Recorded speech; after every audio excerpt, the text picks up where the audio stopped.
खामगाव तालुक्यात येत असलेल्या मांडका येथील गणेश सुभाष सातव वय 32 वर्ष या तरुणाने वडिलांना दारूच्या नशेत शेतीचा हिस्सा माझ्या नावे करून द्या असे म्हणून वडील सुभाष श्रीराम सातव वय 65 वर्ष यांना शिवीगाळ केली। सुभाष श्रीराम सातव यांनी आपल्या मुलास समज देत, आता खूप रात्र झाली आहे, आपण सकाळी बोलू। यावर त्याच्या मुलाने दारूच्या नशेत हातामध्ये असलेले दगड कपाडावर मारून वडिलांना जखमी केले। जमिनीचा हिस्सा दिला नाही तर पुन्हा मारण्याची धमकीही दिली।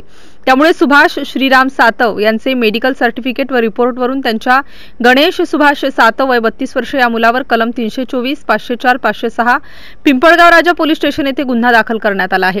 या घटनेचा पुढील तपास पिंपळगाव राजा पोलीस स्टेशनचे ठाणेदार मुकेश गुजर यांच्या मार्गदर्शनात पोलीस कॉन्स्टेबल एकनाथ खांदे हे करीत आहेत।